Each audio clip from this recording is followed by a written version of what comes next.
Thanks, Mr. Randall. Bob.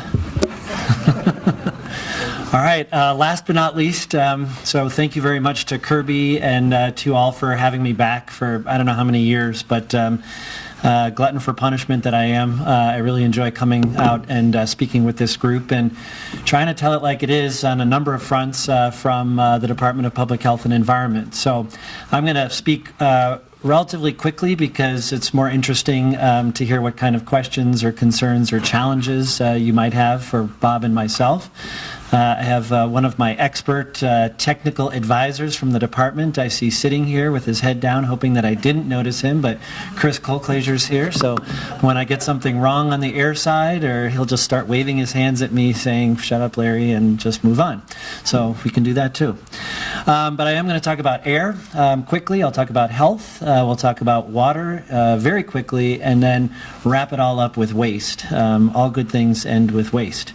So first, on the air quality activity side, there's a lot of good news. Monitoring locations here in Garfield County as well as in Weld County have shown significant reductions in the ambient air levels of oil and gas related hydrocarbons over the past several years.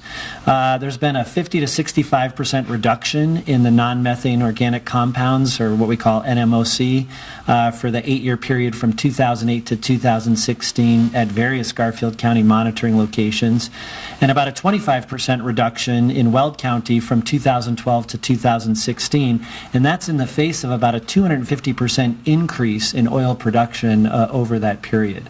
So really very good news as it relates to everybody, again, heads up, working together, trying to do something about reducing emissions, especially given our geography, our topography, and everything else related to Colorado that are special circumstances that have to be taken into consideration. We've done some regulatory revisions to comply and further comply with the Federal Clean Air Act to reduce VOC emissions from oil and gas operations in the Front Range ozone non-attainment area. Those are kind of increasing the frequency of leak detection activities and working with industry on a number of other areas, including pneumatic pumps and compressors. We have completed technical guidelines for best practices in designing, operating, and maintaining oil storage tanks. And I think you had a presentation yesterday about the statewide hydrocarbon emission reduction task force, otherwise known as SHARE, I think, or SHIRT? SHARE. Okay, sure. So we won't go into that, but they had met out here, I think, 2 days ago, so right before this meeting. A couple of studies, first specifically on the air side, aimed at trying to quantify the emissions from the gas-driven pneumatic devices and assessing the cost effectiveness of our existing inspection and maintenance program. Somewhat unexplained, as I understand it, with regard to the amount of emissions that come from these devices. So we're doing a number of different things, a field study with EPA in the DJ Basin to try and understand these emissions better, and then a collaborative study with industry to assess the effectiveness of our inspection program and see if it's getting you and us to the same endpoint that we're looking for. Secondly, voluntary measures program for operators to identify and implement measures to reduce ozone precursor emissions, especially and notably during the summertime ozone season. With that coming upon us, this is sort of our measurement time, especially in the Front Range, in the non-attainment areas. And we're kind of right on the edge. We're currently in this, what is it, Chris? The mild or moderate, yes. So I like to sort of try and bring it down, but we're moderate, but continue to be challenged not just by oil and gas operations, of course, but by vehicle emissions, and again, some of these sort of background ozone risks that come with our particular part of the country. And so having said that, we are at risk for moving from moderate to serious. I was going to go severe even higher, but moderate to serious. And so none of us really want the implications of a required SIP as it relates to being in the serious category. So anything we can do with industry to make industry aware and look at how we can sort of work together on maybe reducing or preventing maintenance operations from occurring during some of those high days, or anything that requires venting or flaring to any extent will help us try to keep those emissions low during these summer months. So speaking of studies, I'll move to health, topic number 2. As you all know, we were funded to put into operation this mobile monitoring unit that can be deployed to really any community to do some monitoring and some health assessment and modeling based on emissions. Since October of 2015, we've had over 500 concerns reported to our intake line, whether it's online or by phone. North Front Range counties account for 75% or so of the reported concerns that come in. We've done 6 community exposure investigations, primarily in the DJ Basin, and over 800 hours of air samples, and have some ongoing risk evaluations, health risk evaluations here or in proximity to here in Battlement Mesa. To date, we found no elevated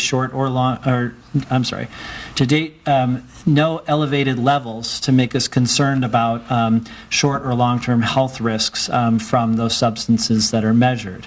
And we publish these reports and we post them to our site online. So if anybody's interested in looking at the technical sort of aspects of what we're monitoring and how we modeled and the conclusions we came to, we're very transparent about making that information available. So I think it's been very helpful to try to address local concerns, as you heard from the previous speaker. And so for us, it's been very beneficial to be able to have something that we can use in response to health-related concerns that people have. And we're very empathetic to noise complaints or bad smells or truck traffic or things like that, but also very careful to make sure that we understand the difference between a health-related impact as a result, or whether or not it's something that's bothersome or a nuisance or causing health-related impacts in a different way, again, as a result of having a noxious smell or having a loud noise or having truck traffic. So like I said, those reports are available on our website. You can take a look at those if you're interested. The other thing that I've talked about previously in what we've done is, and what we're in the process of doing, is getting an update on our own health risk assessment, which involves the inventory taken from the CSU data. And I heard Dr. Collette presented, and you may have had a presentation on some of that data collection. And this will be modeled by our folks, and then we're going to calculate the potential health risk based on this to date most comprehensive inventory of air pollutants. And we're going to look by distance, so we're going to take a look at some of the things that may have made the news in the past couple of weeks with regard to setback distances. By phase of operation, what's occurring based on the different phases of operation, so that again people aren't confusing or sort of painting a broad picture and saying it's because of fracking or because of drilling or in the 30-year period that a well might be operating. And then what's directly attributable to oil and gas activities, and trying to sort out or control for a lot of these other things that may create health risks, like maybe a higher prevalence of smoking amongst oil and gas workers, or other risk factors that may occur that we don't necessarily control for, account for, when we're trying to sort of look at health impacts. So we will be submitting this for peer review this summer, and so you can expect to see something coming from the department sometime this summer. I'm just going to kind of make a couple of quick statements about water. Our Water Quality Control Division does issue permits and requires spill notifications for unpermitted discharges for all surface water discharges and groundwater discharges when they're outside of the authority of COGCC, including the construction stormwater, hydrostatic testing for pipeline operations, and then produced water discharges to surface water. Produced water has become an area of additional interest for us because as folks then take produced water and try to reuse it, let's say for dust suppression, for dirt roads and things like that, that requires, in our opinion, in the opinion of the EPA, a characterization analysis of that water to make sure that we're not spraying other things that could be harmful, whether they're heavy metals or whether they're chemicals or whether they're even some radioactive elements that need to be concerned about. So we are taking a look at that, like I said, with the EPA, doing some work with some different entities out here in the Western Slope to see how we characterize produced water, and that's going on in other states as well. And of course, we have our own consultative process by rules through the COGCC and have done many consultations with local government designees when it comes to not just the water piece, but looking at all of the potential environmental and health factors. Lastly, T-norm. Anybody want to tell me what T-norms? No, it's okay. T-norm, I know, I test myself. So technologically enhanced, naturally occurring radioactive material. Did I get it wrong?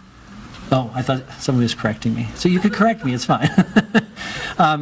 But this has been a little bit more interesting and complicated than we thought. You know, we haven't really been operating with good regulatory rigor around T-norm in the state because we've always had to defer to the EPA, and the EPA doesn't really have any sort of regulatory authority at the national level.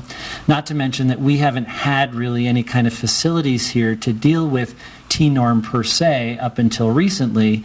And so this has been something that we've sort of made do with given those two functions, and so sent notice last November to landfill operators and oil and gas operators and other stakeholders saying that this is something that we're going to bring people together for because we want to characterize that T-norm. So basically if it's got lowish levels of radiation, then it's probably okay for landfills that are built and equipped to handle that. But if it's higher than a certain level, then it really does require special handling.